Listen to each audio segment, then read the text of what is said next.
Plastic ایک بڑی عظیم ایجاد تھی جس نے ہماری زندگیوں کو مکمل طور پر بدل دیا، مگر اب یہ ہمارے سمندروں کو بھرتا جا رہا ہے اور اس کو گندا کر رہا ہے۔ یہ لاکھوں ویل مچھلیوں، پرندوں اور کچھووں کی موت کی وجہ بن رہا ہے۔ اگر ہم پلاسٹک کے بیگز کی بات کریں تو پلاسٹک کے بیگز کو پیٹرولیم کے ایک مخصوص کیمیکل پروسیس سے گزار کر بنایا جاتا ہے۔ آپ اس کو پھاڑ سکتے ہیں، اس کو جلا سکتے ہیں، اس کو پھینک سکتے ہیں، مگر اسے عام چیزوں کی طرح آسانی سے ڈی کمپوز نہیں کر سکتے۔ ڈی کمپوزیشنز دو قسم کی ہوتی ہیں، ایک کا نام بائیوٹک ہے اور دوسری کا نام اے بائیوٹک ہے۔ اگر کسی کیمیکل اور فزیکل پروسیس کی وجہ سے کوئی چیز ٹوٹ پھوٹ کا شکار ہو جاتی ہے تو اس کو اے بائیوٹک ڈیکمپوزیشن کہتے ہیں۔ سمندر، لہریں اور ہوا اس کی عام مثالیں ہیں۔ جیسا کہ یہ بات عام مشاہدے میں آئی ہے کہ سمندروں میں پلاسٹک بڑھتا جا رہا ہے، تو اس کا مطلب یہ ہوا ہے کہ اس پر اے بائیوٹک ڈیکمپوزیشن کا کچھ خاص اثر نہیں ہوتا، اور اگر لیونگ آرگینزمز کی وجہ سے کوئی چیز ٹوٹ پھوٹ کا شکار ہوتی ہے تو اس کو بائیوٹک ڈیکمپوزیشن کہتے ہیں۔ پلاسٹک کے کاربن ٹو کاربن بانڈز بہت زیادہ مضبوط ہوتے ہیں، اس کو لیونگ آرگینزمز توڑ نہیں پاتے۔ مطلب یہ ہوا کہ بائیوٹک ڈیکمپوزیشن بھی اس پر اثر انداز نہیں ہو پاتی۔ اس بات کا اندازہ آپ اس طرح لگا سکتے ہیں کہ U S national park service کے مطابق ایک پلاسٹک کی بوتل کو ڈیکمپوز ہونے میں 450 سال لگ جاتے ہیں، جو کہ بہت زیادہ وقت ہے۔ لہٰذا آج تک جتنا بھی پلاسٹک بنا ہے اس میں سے 9% کو ریسائیکل کر لیا گیا ہے، باقی کے 12% کو جلا لیا گیا ہے، اور اس سب کے بعد بھی 4.9 بلین ٹن پلاسٹک بچتا ہے، اور اگر اس کو اکٹھا کیا جائے تو پلاسٹک کا یہ پہاڑ ماؤنٹ ایورسٹ سے اونچا ہو جائے۔ ان میں سے زیادہ تر پلاسٹک کو سمندر میں پھینک دیا جاتا ہے۔ سمندری جانور اس پھینکے ہوئے پلاسٹک کو کھا لیتے ہیں، اس کو ہضم نہیں کر پاتے اور اس کی وجہ سے وہ مر جاتے ہیں۔ اگر ہم اپنی زندگی میں پلاسٹک کو ہٹا دیں تو ہم مشکل میں پھنسی آبی مخلوق کو بچا سکتے ہیں، مگر ایسا کرنے سے ہماری زندگی پر بہت زیادہ فرق پڑے گا۔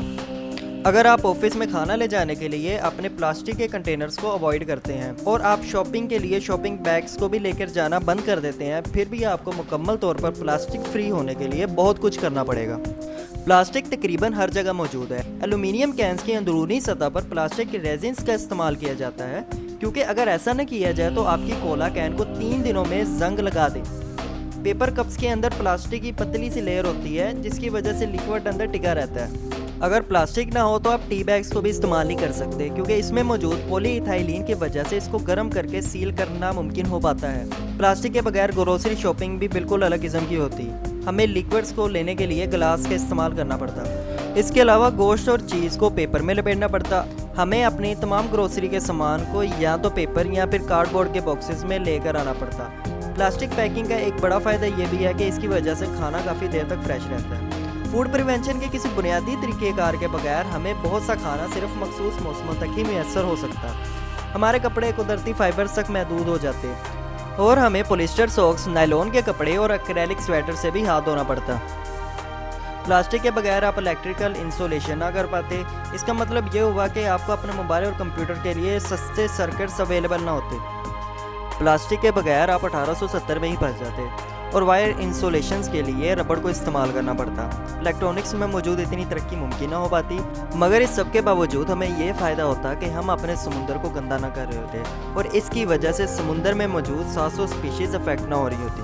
اگر سولوشنز کی بات کی جائے تو ہمارے پاس کچھ حل بھی موجود۔ تقریباً 6000 ویکس ورمز ایک پلاسٹک بیگ کو 1 گھنٹے میں کھا سکتے ہیں، اور میل ورمز ٹائروفوم کو توڑ کر کھا سکتے ہیں، اور ایڈوانس ٹیکنالوجی کی وجہ سے ہمارے پاس پلاسٹک کے الٹرنیٹیوز بھی موجود ہیں۔ عام مرغیوں کے پنکھ کیراٹین سے مل کر بنے ہوتے ہیں، جو کہ بہت سخت پائیدار اور دیر تک ٹکنے والی پروٹین ہے۔